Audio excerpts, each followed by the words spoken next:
नमस्कार दोस्तों। आज हम शुरू करेंगे कक्षा 10 अध्याय 1 रासायनिक अभिक्रियाएं एवं समीकरण।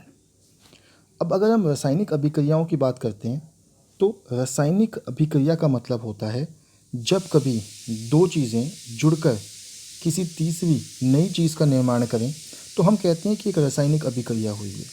जैसे कोई पदार्थ A जब किसी दूसरे पदार्थ B से जुड़ता है और इन दोनों के मिलने पर कोई नया पदार्थ बने C। अब याद रखिए A और B के मिलने पर जब C बनता है तो C A और B से पूर्णतः भिन्न होता है, और क्योंकि C पूर्णतः भिन्न होता है तो हम कहते हैं कि C एक नया पदार्थ है। रासायनिक अभिक्रियाएं ऐसी अभिक्रियाएं होती हैं, रासायनिक अभिक्रियाएं ऐसी प्रक्रियाएं होती हैं जिसमें दो पदार्थ, दो कोई भी पदार्थ मिलकर एक तीसरे पदार्थ का निर्माण करते हैं, और वह तीसरा पदार्थ पहले दोनों पदार्थों से बिल्कुल भिन्न है, बिल्कुल अलग है। उसकी भौतिक और रासायनिक जो गुणधर्म हैं वो बिल्कुल ए और बी से भिन्न है। एक छोटा सा उदाहरण लेते हैं और उदाहरण लेकर हम ये समझने की कोशिश करते हैं कि हम किस चीज़ की बात कर रहे हैं। हम बात कर रहे हैं हाइड्रोजन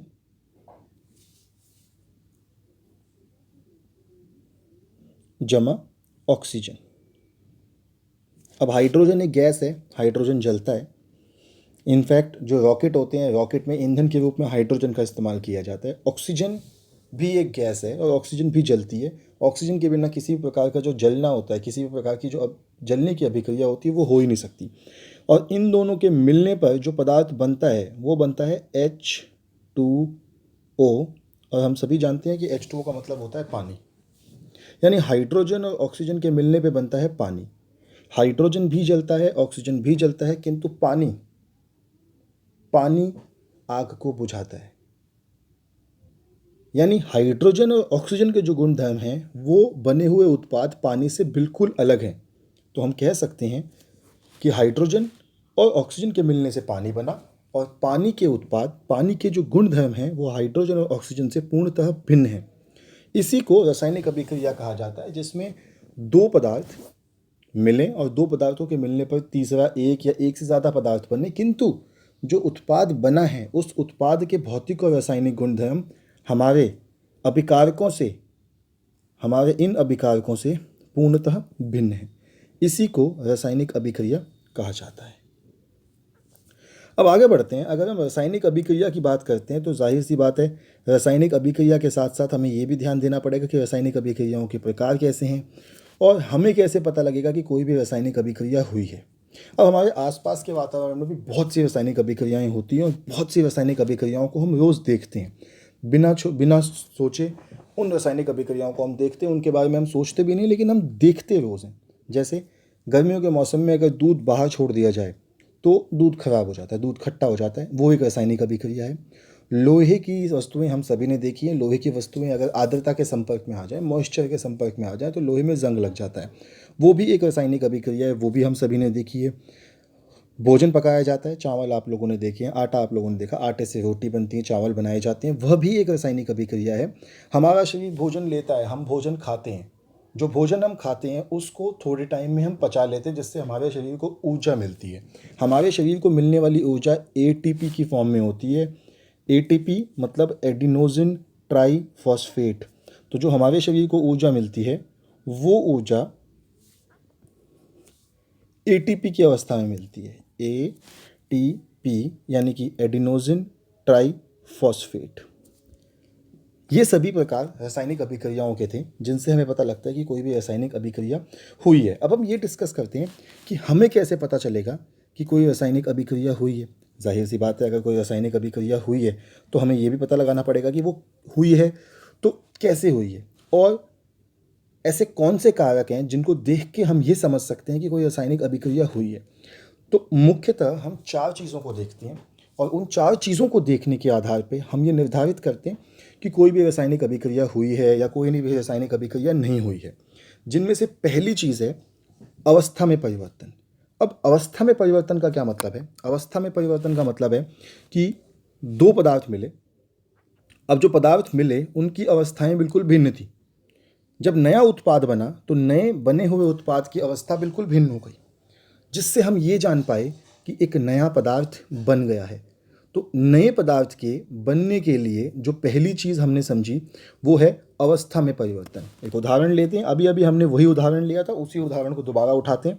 हम बात करते हैं हाइड्रोजन जमा ऑक्सीजन, और इन दोनों के मिलने पे बनता है जल, यानी कि H2O। जल या H2O। अब हाइड्रोजन जो होता है ये गैस की अवस्था में होता है, ऑक्सीजन जो होता है वो भी गैस की अवस्था में होता है, किंतु जो पानी बनता है, हम सभी जानते हैं कि जल की जो साधारण अवस्था होती है वो होती है द्रव्य, लिक्विड। हालांकि जल सॉलिड बर्फ की अवस्था में मिलता है और जल गैस यानी कि भाप की अवस्था में मिलता है, किंतु जो साधारण अवस्था होती है जल की, जो हमारे कमरे के तापमान पर हमें जो नॉर्मल तरीके से मिलता है, वो होता है लिक्विड यानी कि द्रव्य अवस्था। अब अगर हम ध्यान से देखेंगे तो हाइड्रोजन भी गैस थी, ऑक्सीजन भी गैस थी, किंतु दोनों के मिलने पर जो बना वो बना पानी, जो कि द्रव्य अवस्था में था।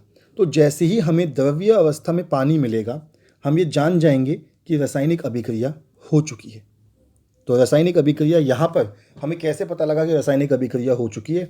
हमने देखा कि जो अभिकारक थे वो गैसीय अवस्था में थे, और गैसीय अवस्था के अभिकारकों के मिलने के बाद जो उत्पाद बना, उत्पाद द्रव्य अवस्था का बना।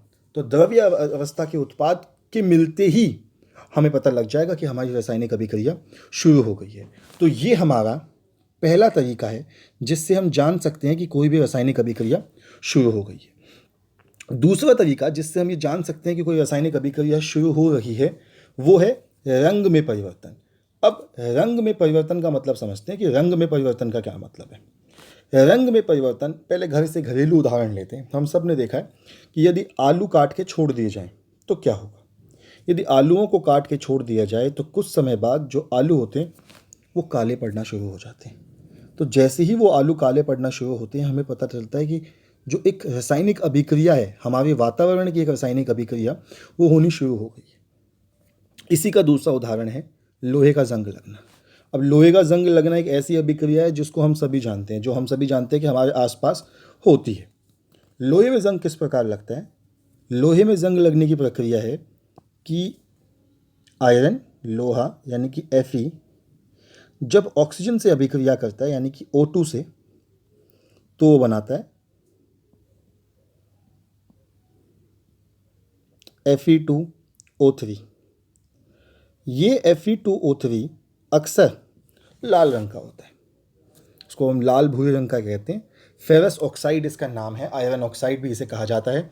अब जो लोहा होता है उस सभी साफ लोहे का रंग हम सभी जानते हैं। ऑक्सीजन एक गैस है, उसका कोई रंग नहीं है। लेकिन जब जंग बनता है तो जंग का रंग होता है, लाल भूरा रंग होता है, जिससे हम ये समझ पाते हैं कि रासायनिक अभिक्रिया हो गई है। तो ये हमारा दूसरी अवस्था है जिसको हम समझेंगे। दूसरी अवस्था जिसका मतलब है रंग में परिवर्तन। पहला हमने पढ़ा था अवस्था में परिवर्तन, और दूसरा जो हमने अभी अभी पढ़ा वो है अवस्था में परिवर्तन। पहला हमने पढ़ा था रंग में परिवर्तन, दूसरा पढ़ा है अवस्था में परिवर्तन। तीसरा जो हम पढ़ेंगे वो है, अब तीसरा वो प्रकार, तीसरी वो क्रिया जिससे हमें पता लगता है कि कोई भी रासायनिक अभिक्रिया हो चुकी है, वो है गैस का निकलना। अब आप में से कई लोग कहेंगे कि गैस का निकलना एक रासायनिक अभिक्रिया कैसे हो सकती है? तो गैस के निकलने का मतलब क्या है? गैस निकलने का मतलब है कि कोई रासायनिक अभिक्रिया हुई और उत्पाद में जो हमें पदार्थ प्राप्त हुए उनमें से कुछ पदार्थ गैसीय अवस्था में थे। अब इसका उदाहरण लेते हैं, बहुत सरल उदाहरण है जो हम पहले भी 9th क्लास में पढ़ चुके हैं। क्या उदाहरण है? हम बात करते हैं जिंक की, और जिंक को जब हम हाइड्रोक्लोरिक अम्ल के अंदर डालते हैं तो एक अभिक्रिया होती है जिसमें बुलबुले निकलते हैं और हमें मिलता है एक लवण जिसे हम कहते हैं जिंक क्लोराइड, और साथ में एक गैस निकलती है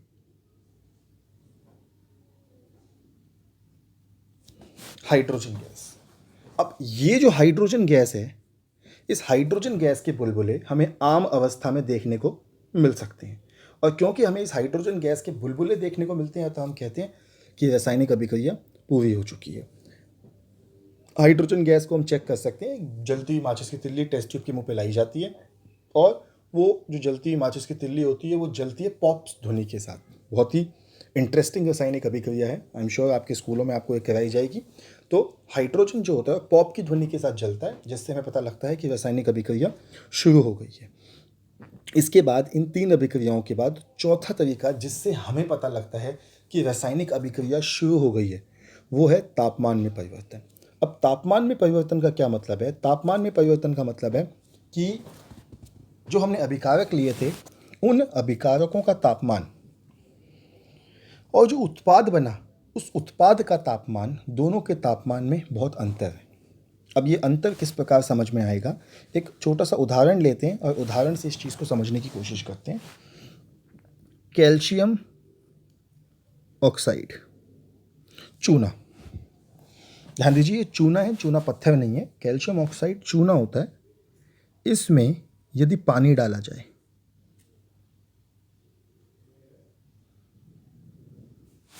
तो एक रासायनिक अभिक्रिया होती है और एक जाना माना उत्पाद बनता है कैल्शियम